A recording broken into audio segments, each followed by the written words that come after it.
Theater means a lot of things to a lot of people. For some, it's a fun night out to see a show. For others, it's a pride of watching family and friends get up on the stage and make you laugh or cry or cringe or whatever. For some, it's life, like breathing or eating. The peanut butter to their jelly, the pearl in their oyster. There's a little black box theater in Port Huron, just full of these people. All of the kinds I mentioned, but there is a good concentration of those that need to do theater. It's not just engaging in the art, it's sanity incarnate. So what do you do when it all goes away? Breaking news tonight on several fronts on the coronavirus pandemic. The shockwaves from President Trump's decision to ban nearly all travel from Europe. Americans scrambling to get home from overseas before it takes effect. States and cities taking drastic measures to enforce social distancing. New York's governor banning gatherings over 500 people. California banning events of 250 or more. Now some states closing all public schools. Also tonight across the country, the mass cancellations, Broadway going dark, Disneyland and Universal Studios Hollywood shutting down. March Madness called off. The NBA, MLB and NHL delaying their season. COVID-19. Everyone's tired of hearing about that, but it is real, and hopefully over by the time people are watching this. So Enter Stage Right, that theater company in the Citadel stage, that little black box I mentioned, was rolling before the pandemic, doing 11 or 12 productions per year, 9 shows per production, tons of artists, thousands of audience members, and then it stopped. So what do you do? What do you do when the peanut butter is snatched from your jelly?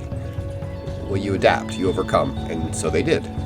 They went online, doing shows the best they could to keep audiences and artists engaged. But it loses its novelty, the online shows. People come to the theater to have an experience like no other, an experience television and movies can't provide. That in-person live interaction, to feel the breath of the actors they sweep across the stage just feet from where you're sitting.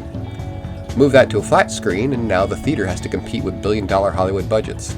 Spoiler alert, they can't. So this little theater that could, Enter Stage Right, decided to embark on bringing something to the screen that Hollywood doesn't. And that is this story. I know, kind of a long-winded entrance to get us to the point of the discussion. That point being Enter Stage Right's process for workshopping scripts. But it's important. It's important to know that no matter what, theater will survive. And Enter Stage Right is going to be there waiting, enjoying a peanut butter and jelly sandwich. So here we were at home, all locked down, and we were trying to come up with ways to keep our audience and our artists engaged. And so I'm struggling with what to do and everything, and my brilliant husband Brian comes up with one of the things that we have done in the past and that we love to do is workshopping scripts. Enter Stage Right has a history, albeit somewhat short, of producing plays written by local authors, something we are excited to do and jump at the chance because they're fun. So we've gone from concept to onstage productions a few times over the past several years, but we knew this time it would be different. The pandemic was going to see to that. Thank goodness for Zoom, without which we wouldn't have been able to move this project forward. And so what we ended up doing was Brian, we loved the story of Treasure Island. We had a great production of one of the versions a few years ago. And so Brian decided to do a script from the novel, based on the novel by Stevenson. And to make it easy on himself, he decided to do a choose your own adventure, because why wouldn't you? And so kind of the question at the beginning was, would a choose your own adventure script work for a live stage production? Seems like a pretty innocent question, right? Well, it didn't take long for the script to become known as The Beast. 157 pages, 4 endings, accessed through 18 different individual blocks of monologue, dialogue, fight scenes, and general action. The challenge for the actors? Memorize 3 plays worth of script, and then let the audience pick which pieces you get to use to patch together a story. I'll tell you what, it's an ambitious undertaking because I'm just still trying to wrap my head around the notion of memorizing not just a show, but shows within a show, and then everybody having to like the whole company is going to have to know. Oh, we just heard, everybody said I or R. We're doing the R's. So here's what we got to do, and everybody's got to be on the same page. It's like being on the tightrope without a net. You never know. You have to be on your toes. You really have to know the script. And I see a couple of nights of, really having to watch that introduce and realize, okay, we got to get it here. Oh, they dropped that line, or I dropped that line. How can we get it back up there? It's going to have to be I think it's going to be a really tight-knit company. I definitely think it would take a long time. It would probably take maybe about as long as we do Shakespeare, because we do Shakespeare like 2 months out from the show, or even before that. I think it's worth investing the time in. I'm not entirely sure. It's definitely going to be quite a bit of a challenge to get it all condensed into one, I don't know how many scripts there are going to need to be. It's definitely going to be challenging in that regard, but I don't know. I just think it would be really fun to try. Probably should have expected everyone to be all in. Did we mention the deep need for people in ESR to perform their art? The pandemic hasn't stopped them. A few extra pages of script certainly aren't going to slow them down either. They stood up and shouted, challenge accepted. So now to figure out, what will the script look like? So in writing the script, the main character of Treasure Island is Jim Hawkins. It kind of follows his story of this adventure going on to Treasure Island. And so the Choose Your Own Adventure looks at his story, and one of the paths, and one only, follows what the novel truly is. So only if your audience actually keeps choosing those do you end up with the actual novel version of Treasure Island. So within everything else, there are 5 decision points that Jim comes to, that we have a narrator, and he built that into Anne Bonny. And at each of the decision points, everything stops on stage, and Anne Bonny speaks directly to the audience and gives them 2 choices of which way to go at that particular moment. And within these choices, then you end up with 16 to 18 components that lead to different end results depending on where you go, and they can cross back and forth and things like that.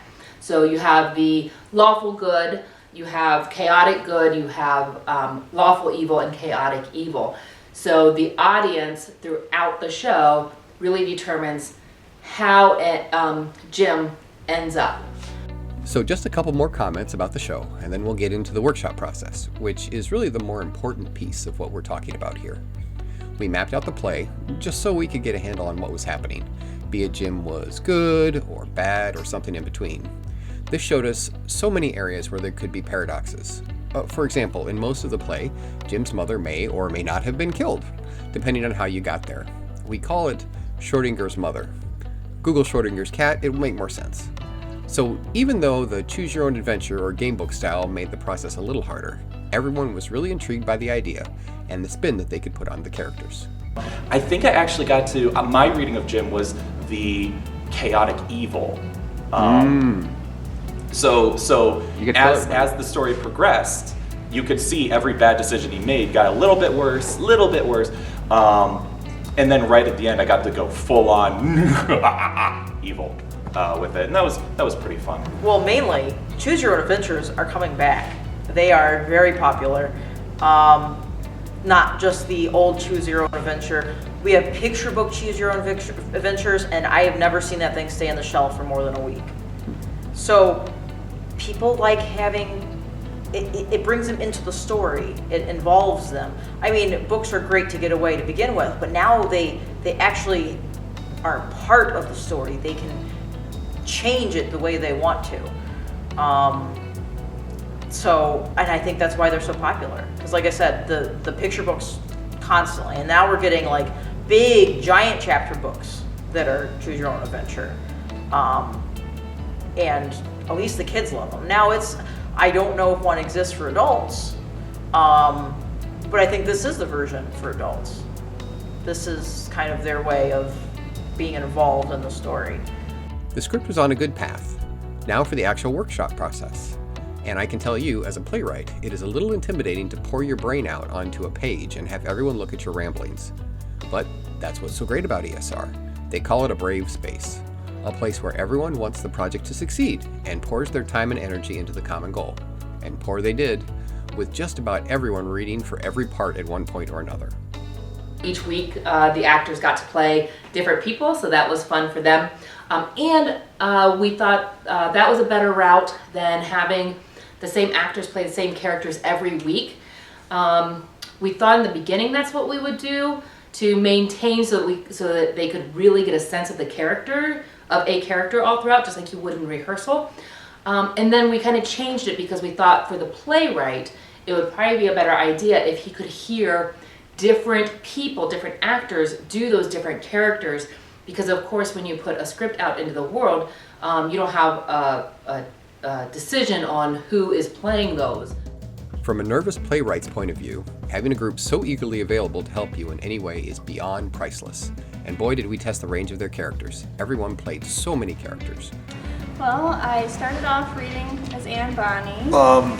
So far, I've been Dr. Livesey. I think it's Mr. Dance or... Got to read for Silver after that. I played Elizabeth. I did first couple of times, did Old Ben Gunn.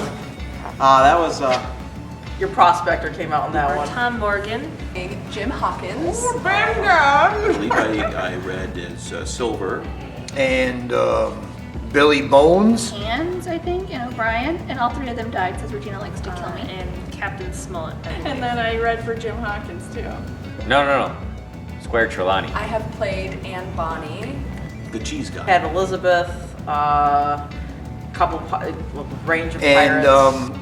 a couple other ones. Billy Hare. Jim Hawkins. Abraham, there's an Abraham. And then I got to play Livesey. Abraham's a Pruder. I got to play Squire Trelawney. The jaunty chap. Anne Bonny. Let's see, I played Tom Morgan. I believe it was Livesey. And then there was another little one, right? I had like 2 lines, and one of them was R. Oh, and Ben Gunn. How could I forget Ben Gunn? I played Ben Gunn. I feel like I've done many of the parts because every week, it gets divvied up and you have multiple parts most times as well. So it's, yeah.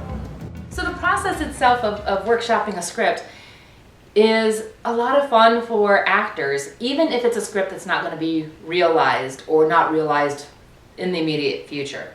And so I think that for playwrights, the benefit of this really truly is hearing out loud other people's interpretation of your words, so that you might know what the theaters might do with your work.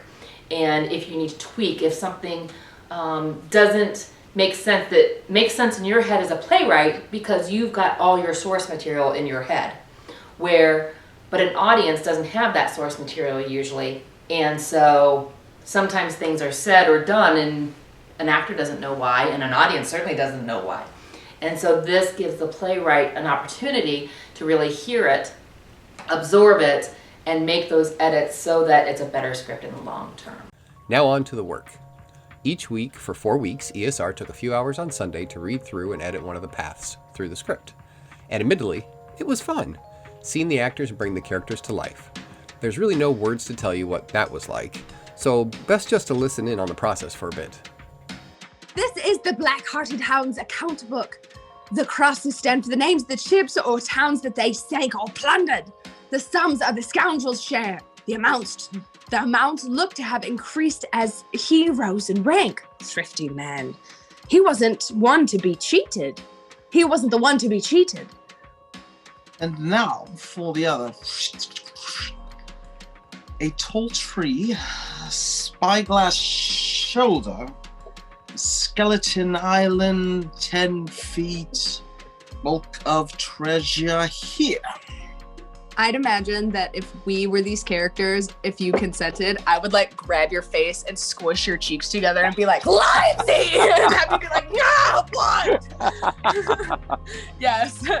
Yes. And then I would like shove your face away as soon as I start talking about like, tomorrow I start for Bristol. In 3 weeks we'll have the best ship, sir, and the choicest crew in England. Hawkins shall come as a cabin boy. He will be much better off there than as a ward of the state. The workshop process gives a playwright the ability to see their work through others' eyes, and eyes that have read through many plays. ESR has a talented group of folks with experiences in theater that go way beyond our little company. You also get to pick up the actors' real-life experiences as well. The characters imbibed with a rich history sculpted by each artist's own unique past. A lot of time goes into this process, and you can get a lot out of it. It's a remarkable gathering of people having fun and building art together. And their thoughts on the script and the process are priceless. In the beginning, I think once we were trying to get into the groove of things, it's taken a little bit for people to familiarize themselves with the script and kind of the verbiage. But like these past two workshops, I think we've really gotten like into the pirate nature. Now this is fun. It's different because now I've read 2 different parts. So it's fun to just get the different character point of views and stuff like that. And it gives you different ideas. I mean, I think the little bit I've added had nothing to do with either of my characters, but I mean, it's still enjoyable. It's been fun. It's it's interesting to see it change from week to week, like, and have some input in that and kind of feel included in how it's being made, And it's just fun. Like, even I played Anne Bonny before, so it felt like really at home to get back into that character. But then jumping into Silver is like kind of the person I'm opposite, like going against half the time in the show. So like, that part was kind of fun seeing it from a different perspective too. So Well, I think for somebody that's, especially for somebody that's really knowledgeable of the whole, process from, script to stage, because you allow 100% contribution, any silly idea or whatever comes into somebody's head, you're willing to listen to. One of the things Enter Stage Right loves is to encourage the creation of art. And there's something very special about local art that rises from the sea of talent in the Blue Water area. The mission of this company drives the members toward that end, creating a space for a productive experience and encouraging authors to bring forward their work might seem like a lot of effort, but for these people, it's natural. And it's almost like they don't even realize what a remarkable environment that they have forged. Oh yeah, we love, yeah, I would encourage any playwrights to take their plays, their unproduced plays, to their local theater. If it's not us, that's okay. Take it to your local theater and see what if they might be willing to workshop it for you. We love engaging the community. We love engaging new scripts. We have so many actors that want to just participate in fun things like this. There is no judgment on, it's not like you're gonna come in and put your script down, we're gonna read it and everything, and actors are gonna be like, no, this sucks. It's a process that having watched it several times now, not just with this script, but with other scripts, having watched it in action, I've not seen it ever go poorly. I think something that's really cool about this process is that you get to have a little bit more fun just off the cuff reading something. You get to enjoy that in the moment. I haven't had to spend 4 weeks memorizing a script, memorizing my blocking, memorizing. There is a lot less work that goes into it, so it feels a lot more just out of the blue. I'm going to have some fun this evening, while still working towards something, still helping to create something new. If any of us have free time, most of us are like, maybe we can't give every weekend or every other weekend because we'd be a little more busy. But it's like, hey, I'd love for you guys to read it 1 week or 1 weekend or something. You'll get enough of us, at least around here, and they'll give you honest opinions. They won't bash you like, oh my gosh, this is horrible for this reason, this reason. They'll give you critiques and they'll help you out, but I don't see them being cruel about it. They will give genuine opinions. They won't sugarcoat it, I don't think. Yeah, there's no malice, when they say Right.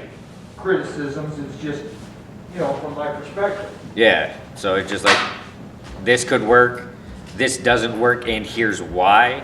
Maybe tweak this, that kind of thing. So I think overall this is a pretty safe group to do that kind of thing with. So I think, first of all, it's a very safe place and everybody is just there to help. So even if you feel like you have a script that's not ready to be seen, you say, oh man, I'm really scared to show this to everybody. You're not sending it out into the world yet. You're just sending it into a small group of people, and you have to be prepared to take the feedback that, hey, this is great, or this isn't so great, or this works and this doesn't work. But that's the only way you're ever going to know, is by showing somebody what you've got, hearing it out loud. I think one of the things that's really helpful is that you get to hear all this dialogue out loud. So what's in your head, is not necessarily the way it's going to sound when people say it. So I think that's it's a great tool, really, to develop a script.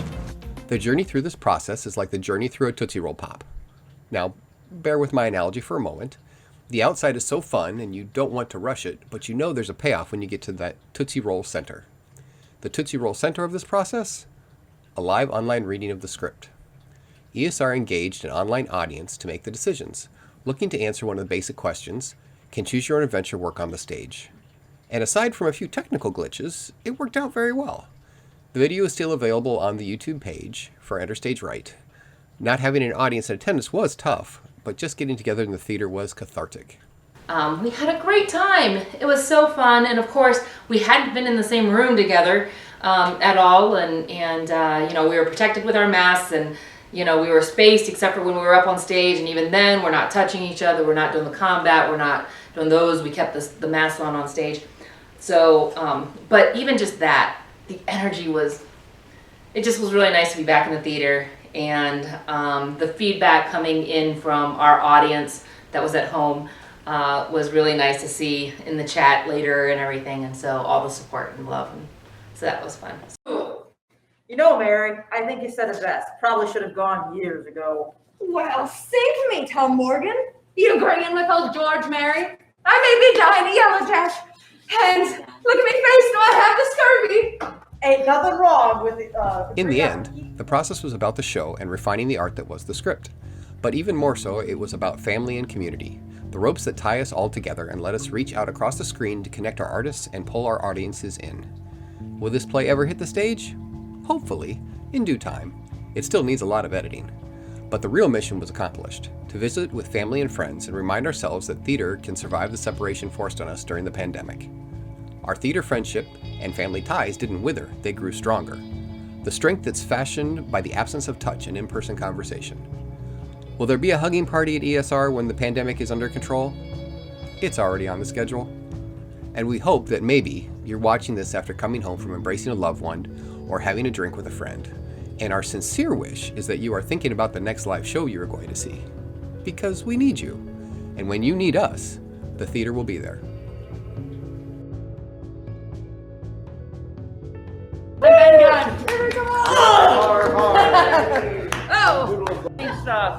We'd like to thank you all for coming out and helping us in voting and all that good stuff. So thank you.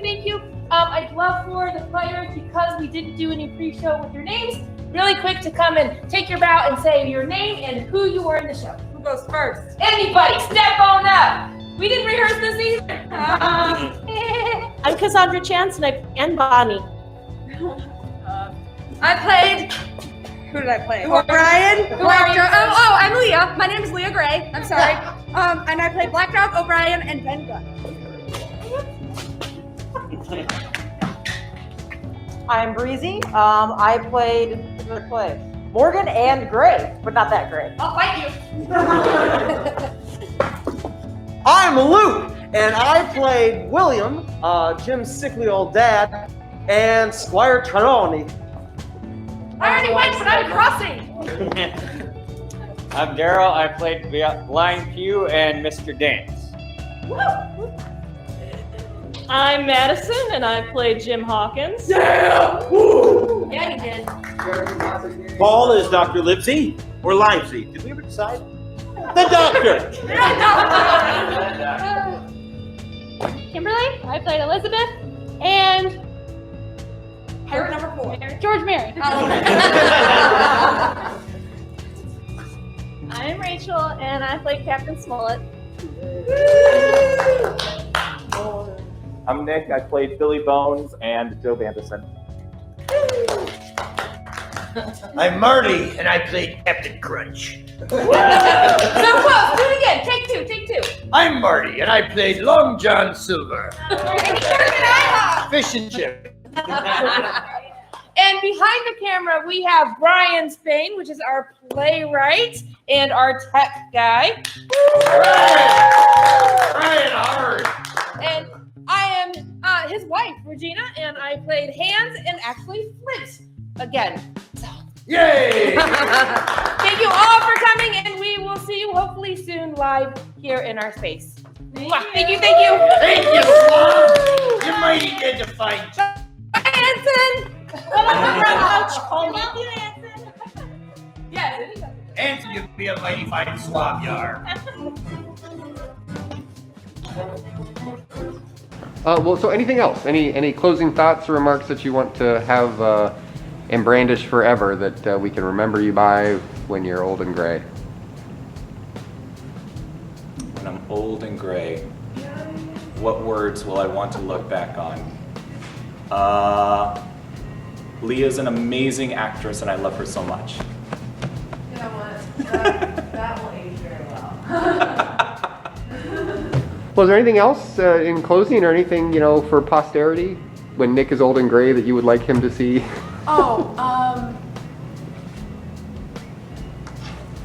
Nick, will you marry me?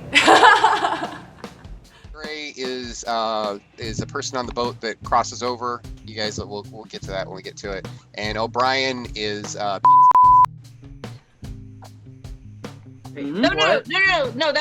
that's John Anderson is.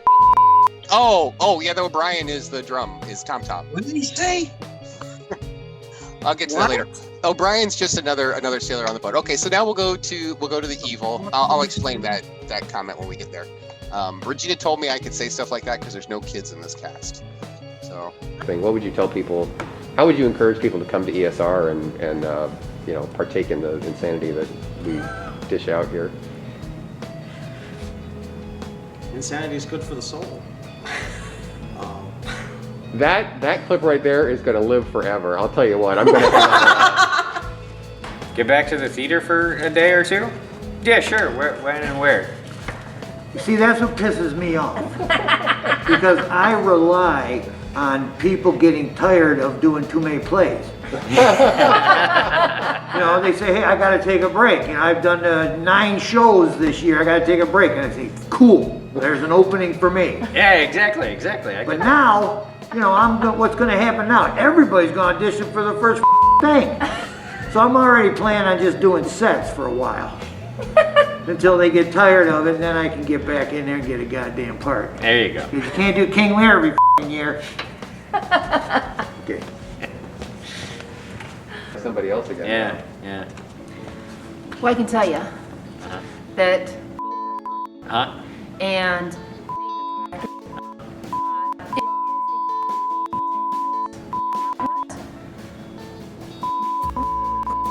I will not lie to you, there are always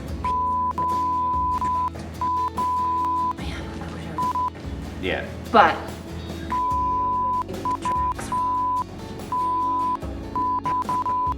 Yeah.